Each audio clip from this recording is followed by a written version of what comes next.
こんにちは。今回のリフォームは、抜け落ちてしまいそうな木製バルコニーの修復です。こっちもかよ。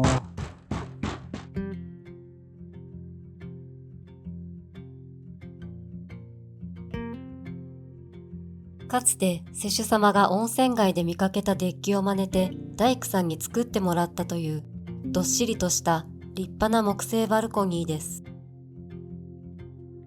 ここから花火を見たり、お孫さんと遊んだりと、たくさんの思い出が刻まれたこの場所が、長年風雨にさらされたことで床板が傷んできてしまいました。調査した当初は悪くなった床板の交換と塗装メンテナンスで済むと考えていました。このバルコニーはもともとあった狭いベランダを撤去し、約2メートル跳ね出して作り付けてあります。全部割れとるね。荷がかかっとるでさ。こっちもあれで。家族の思い出を支えてきた歴史を至るところに感じます。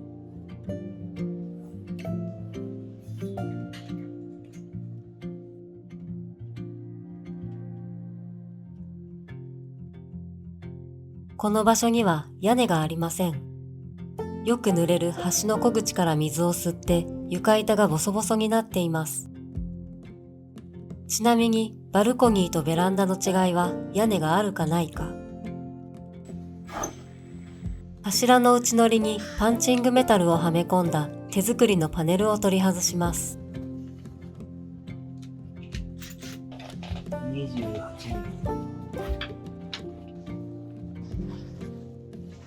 リ。針も掛けも変えなか。思っていたより床板の普及が進んでいます。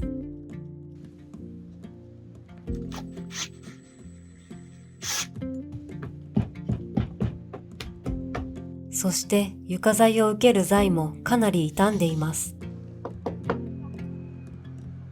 見た目だけでなく、叩いた音で傷み具合を確認しています。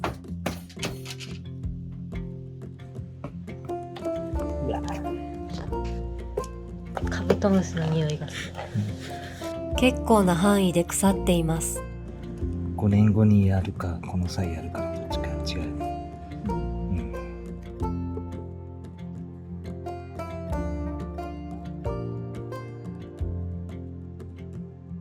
頭つなぎと掛けの間に水が溜まっとんだよね。これ全部。それで腐っていた。そう、ここもね、全部。床を受ける部材なので交換が必要です。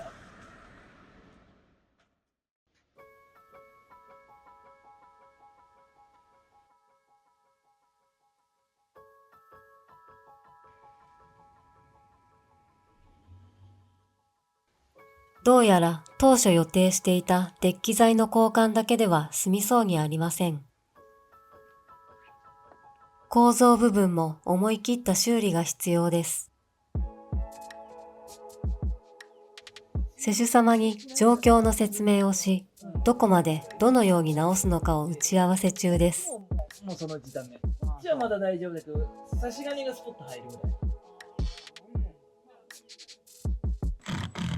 様子を見ながら少しずつ解体します。最初にまず床板の受け材を取り外すことにします。すべてビスで施工されているのでバールを使わずに済みました。ステンレスのビスが結構舐めていました。ビスが舐めるとは溝が潰れてドライバーが引っかからない状態のことを言います。4メートル分の床板を受ける材をまるっと交換することにします。床板はとりあえず悪くなった箇所のみ取り外すことに。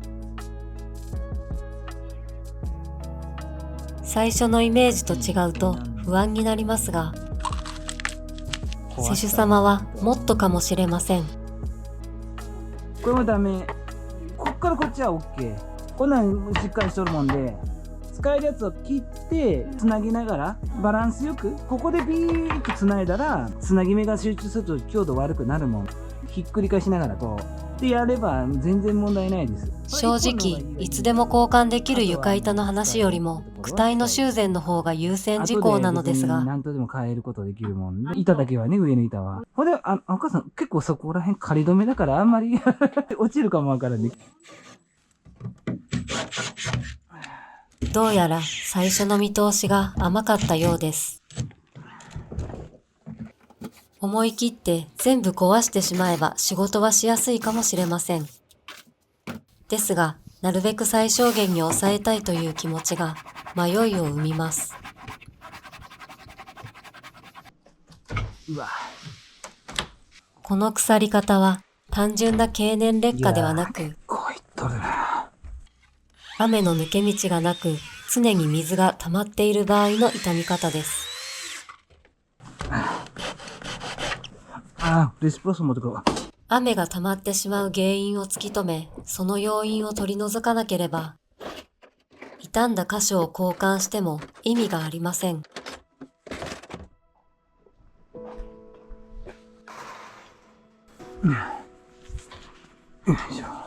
とりあえず解体を進めていきます。解体は丸ノコとレシプロ層の使い分けに迷うことがあります。ブレていて遅いですが、ここでは安全を取り、レシプロ層を使いました。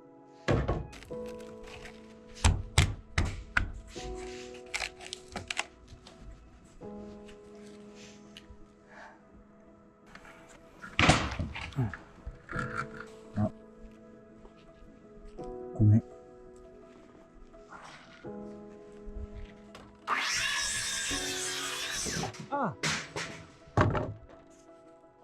一度に壊すと作業スペースがなくなるので、床は部分的にカットすることにします。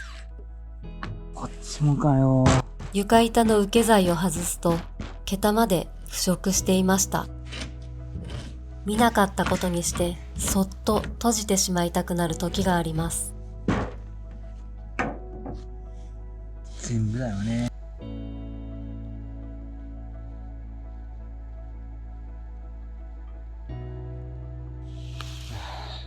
最悪や。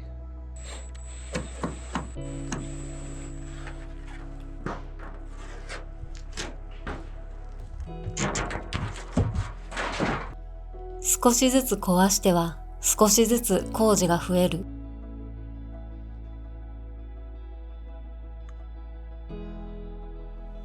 多分変えなあかんと思うんですよね。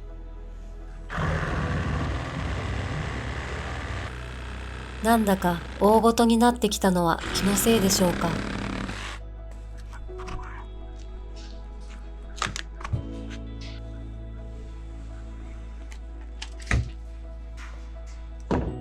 柱はうまく加工して残そうか考え中です。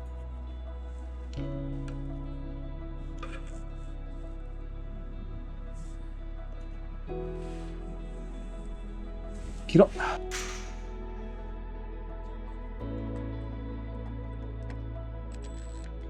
結局こちらも外すことに。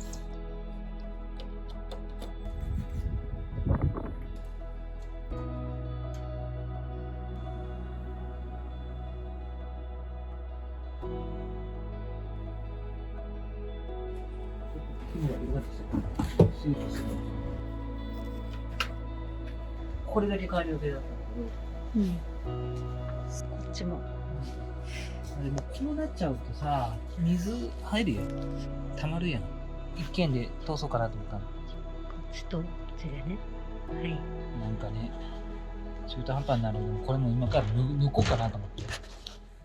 この時点で随分工事が広がってしまったなと思っていましたが、この時はまだ被害の全貌を分かっていませんでした。嬉しい。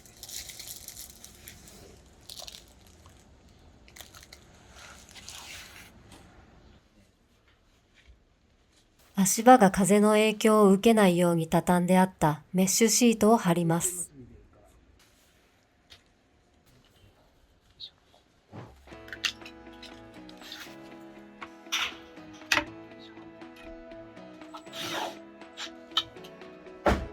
頭つなぎを少し浮かせて柱を切ります。なお、浮かしすぎると梁が外壁を壊してしまうのでほどほどに。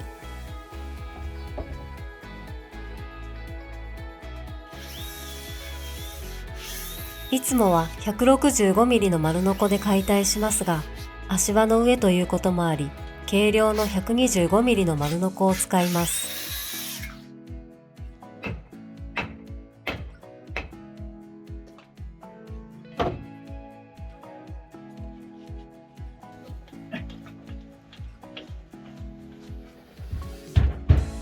解体が終わりました。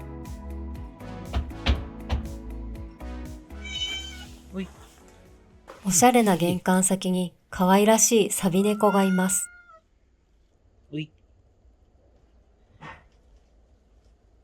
この辺りのアイドルだそうです。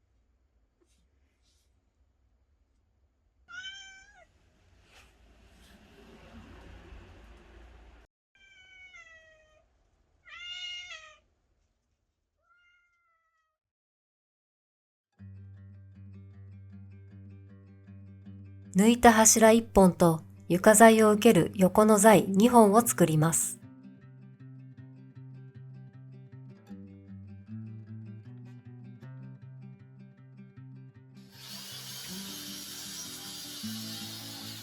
今回はヒノキの土台を使うことにします。今回作るのは合計3本だけ。既存にぴったり合うようにサクッと作ります。必要な長さに切り、ほぞを作ります。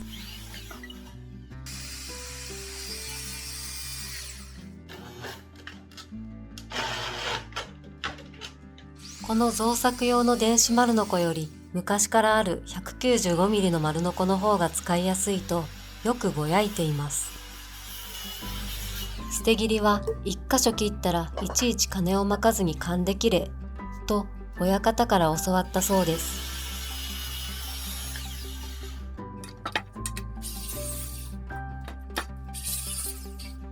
105mm の材料が一度で切れる充電丸ノコがあったらいいのに。細切り器を使って縦と横を一度に切ります。6箇所だけなので丸ノコで切っても良いのですが、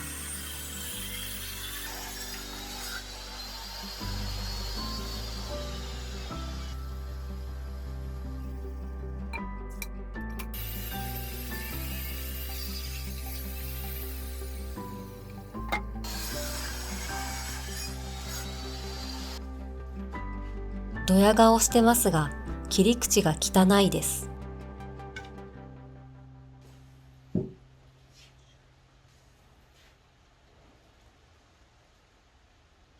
右が12から9、中が12から90。既存の柱の穴に差し込むため、少し中心からずらしてほぞを作ります。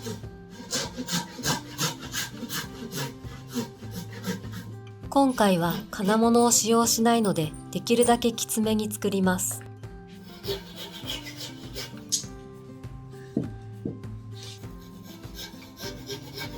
今回の施主様は、実はカズさんがお世話になっている理容店のマスターです。最初は床板を数枚交換する程度で済むと思っていた工事が、いざ蓋を開けてみたら思っていたより深刻な状態。それでも私たちを信頼して全てお任せしますと言ってくださいました。期待に応えなくては。隠れてしまう敷地にキシラデコールを塗ります。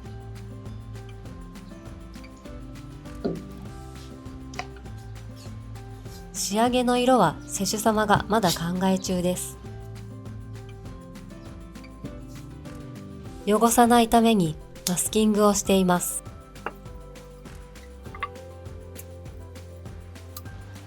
塗ってきます。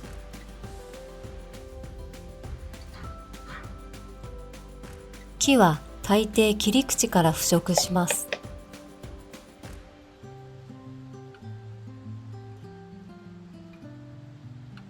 これでもかというぐらい防腐剤を塗りました。ごいする。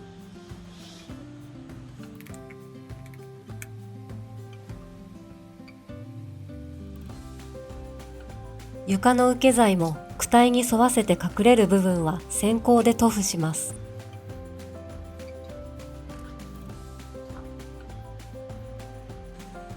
片面塗り終わりました。あとはもう現場で取り付けたいと思います。うわ、めっちゃ染みてるやん。うわ。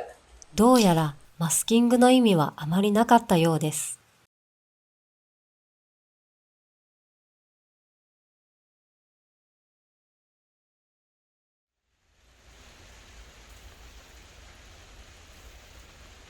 夕方から降り出した雨は夜通し降り続きました。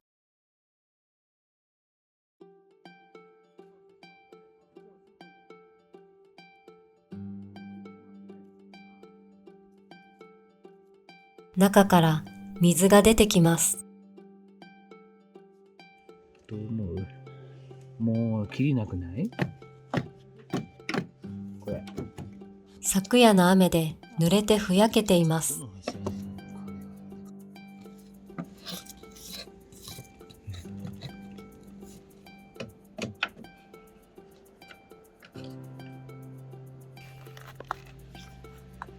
ここは交換予定ではなかったのに、ダメだな。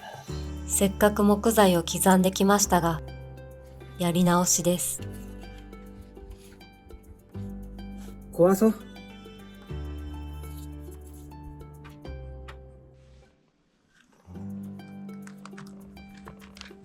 こうなったら無理ですね。い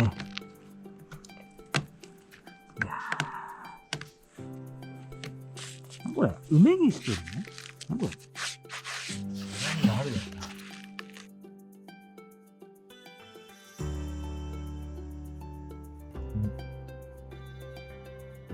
お客さんに原因分かりました。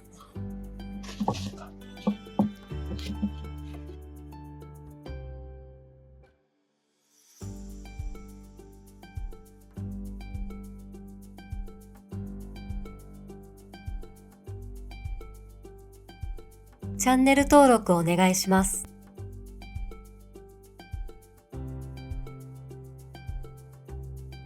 ご視聴ありがとうございました。